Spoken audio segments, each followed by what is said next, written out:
Hello, welcome to Mystery of Psychology, the mystery of psychology you have never known. Before we start, I want to ask you about something. Do you know about hypnosis? What is hypnosis? Today we're gonna present about hypnosis. Hypnosis is an altered state of consciousness. It happens when a state of mind is achieved in which suggestion alters someone's awareness, memory, or thinking in a way that the hypnotized person responds to alteration as if it were reality. It's done with a specific clear short-term aim to get the bottom of something that the patient is not able to bring to mind or to consciously stop doing. Hypnosis is not a form of sleep, but of concentration that bypasses the usual critical or evaluative activity of the mind to get to underlying matters. The patient becomes much more open to suggestion and guidance, not so much a loss of control as an openness agreeing to what someone else is suggesting. Most of studies present about 25% of people can be easily hypnotized, while about 20% does won't allow it. You can't tell if someone is easily hypnotizable by how easily suckered they are, or how quickly they go along with whatever someone tells them to do. The hypnotizable person is more often that one who gets totally caught up in a TV show or in a movies. They can block off what's happening around them, suspend their disbelief and alter into the story as if it were real, and it is happening in their present.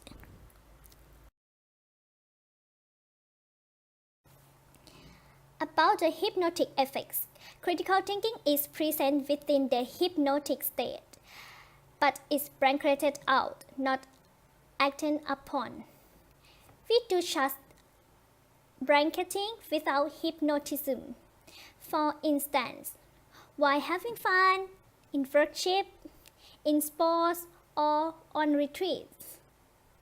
But those forms of blanketing are done with safety nets, like science, the scripture, or listen to feedback from other people. Use of means of discern and hard thinking about beforehand. Hypnotism sets the nets aside for a short while. An effect much like blanketing is translogic, where real and hallucination coexist as equal. If asked to say which object is real, the hypnotized person can usually tell the difference, but the difference doesn't matter to them. Under a trance, they all deal with the real and the unreal in the same way. There are some who fear that modern life is starting to resemble translogic. To many authors, the difference doesn't matter. Those who were in very deep state of hypnosis sometimes report that they can remember anything that happened, even when given simple reminder. But this is rare and only in the deepest of hypnotic states.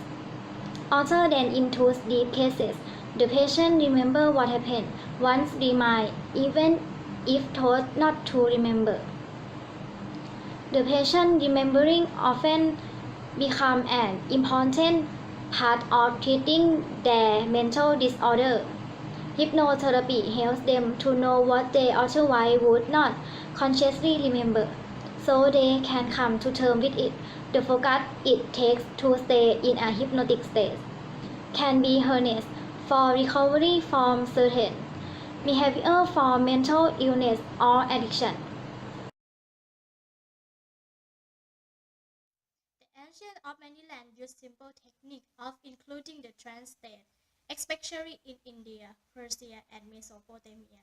They usually use it on themselves, bought on by herbal dogs, and usually with mixtures, window dressings. Some popular legends cover it in terms of the image of the magic spell.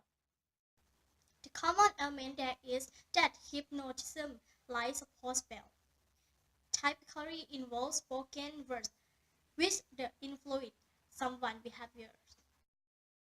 Hypnotism was introduced to popular culture by Austrian pseudoscientist Franz Anton Mesmer. Mesmer's theory that of magnetism and electricity was the alchemy of his day.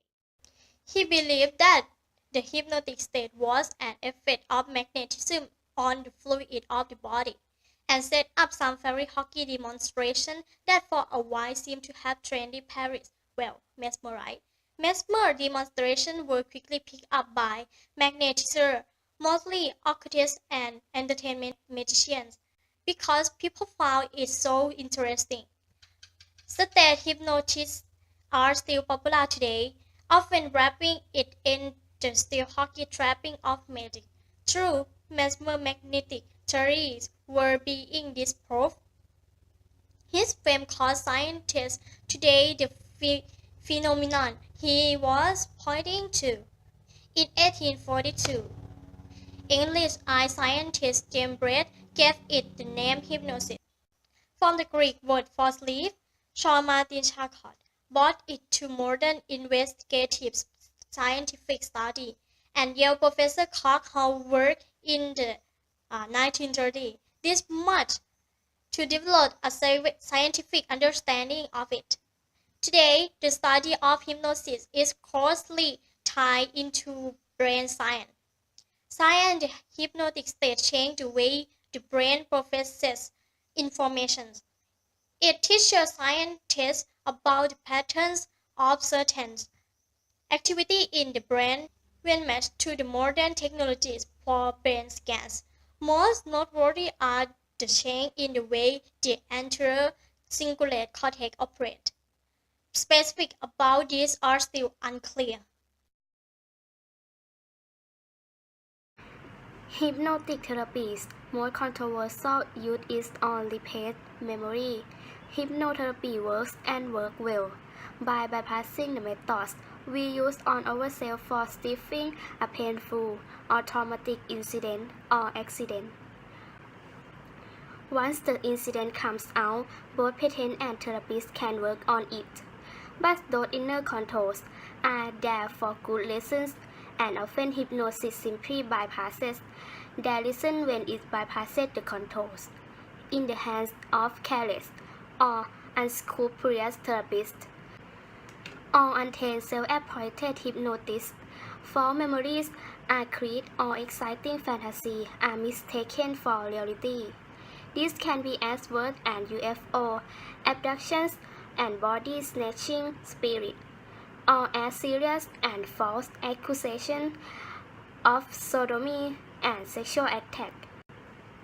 In such case, the false memories add yet another trauma to the pill the patient already has.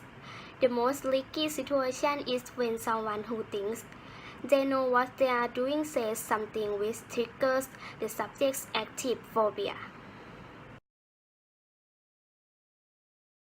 The clinical use of hypnosis in medicine is as a means of making hypnotic suggestion. Some people love to give orders, but most of us communicate what we want done by suggesting and asking. Direct commands tend to be elicited. So, hypnotists often use indirect suggestion technique to communicate what they seek from the patient. This allows more space for the patient to enter to the process themselves, so they can trust it more.